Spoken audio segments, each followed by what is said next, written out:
Sahabat setia Gowori yang dikasihi Tuhan, Shalom. Hari ini adalah Rabu 1 Juli 2026. Kita mengawali pekan ini dengan penuh semangat, dengan penuh rasa syukur. Hari ini kita akan bersama-sama merenungkan firman Tuhan yang diambil dari Injil Matius 8 ayat 28 sampai dengan 34. Mari kita siapkan hati kita. Haleluya, haleluya, haleluya. Atas kehendaknya sendiri, Allah telah menciptakan kita dengan kebenaran, agar kita menjadi yang pertama dari ciptaannya.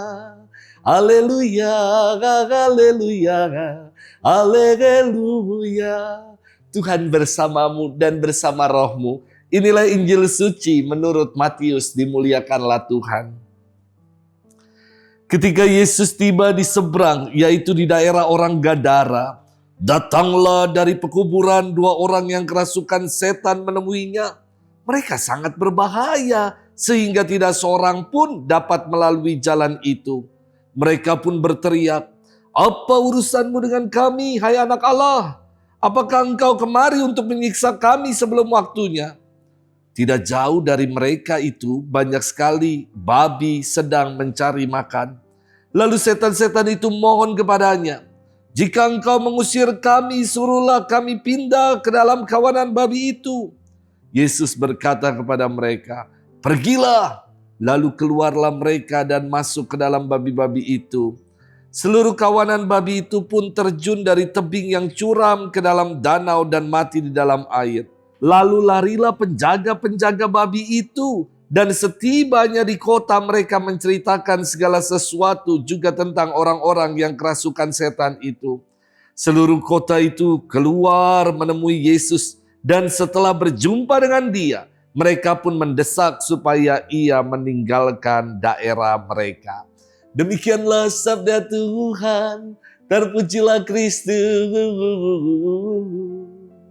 Sahabat setia Gowori yang dikasihi Tuhan, Shalom. Saya teringat dulu waktu saya SMP, belum banyak lembaga-lembaga kursus bahasa seperti sekarang ini. Belum ada, saya kira waktu dulu saya SMP, namanya IF, English First. Maka saya ikut les bahasa Inggris di sekolah Santa Ursula Jalan Pos. Dari rumah saya harus berjalan kaki sekitar 1 kilometer untuk naik mikrolet ke arah Pasar Baru. Maklum, karena kalau naik bajai saya nggak punya ongkos. Dan buat saya, jalan di daerah Pasar Baru itu rawan sekali. Bukan rawan kecelakaan atau rawan longsor, tetapi rawan pemalakan. Karena banyak anak SMA dan preman-preman yang suka nongkrong. Muka-muka kayak begini. Muka-muka yang menjadi sasaran untuk pemalakan. Maka daerah ini biasanya dihindari. Namun saya mesti melalui jalan itu karena gak punya pilihan. Dan setiap melewati jalan rawan ini, saya melihat masa depan saya. Bukan di Jalan Pos, tetapi gereja katedral.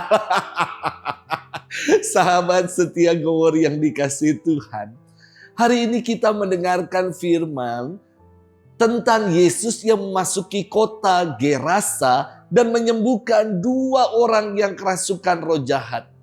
Jalan yang dilalui Yesus ini adalah jalan yang berbahaya atau jalan yang rawan, sehingga orang tidak berani melalui jalan itu.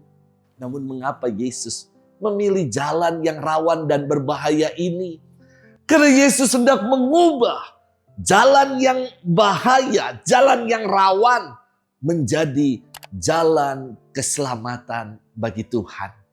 Di jalan yang rawan itu Yesus berjumpa dengan dua orang yang kerasukan roh jahat dan sangat berbahaya. Dan Yesus menyembuhkan mereka. Kisahnya menarik untuk dicermati. Yesus belum ngomong, belum bicara apapun. Namun roh jahat sudah gemetar ketakutan dan berkata, "Apa urusanmu dengan kami? Adakah engkau datang untuk menyiksa kami sebelum waktunya?" Pernyataan ini merupakan teriakan roh jahat yang takut akan kuasa Yesus. Mereka gentar Bahwa Yesus berkuasa untuk mengakhiri kuasa mereka, kuasa kegelapan, kuasa kejahatan. Dan tambah menarik untuk direnungkan, ketika kuasa roh jahat ini diakhiri, mereka meminta untuk dapat bermigrasi kepada kawanan babi. Yesus menghardik mereka dengan mengatakan, pergilah.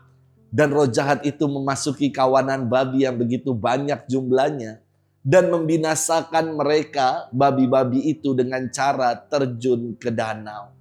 Makna dari kisah ini buat saya istimewa, inspiratif sekali.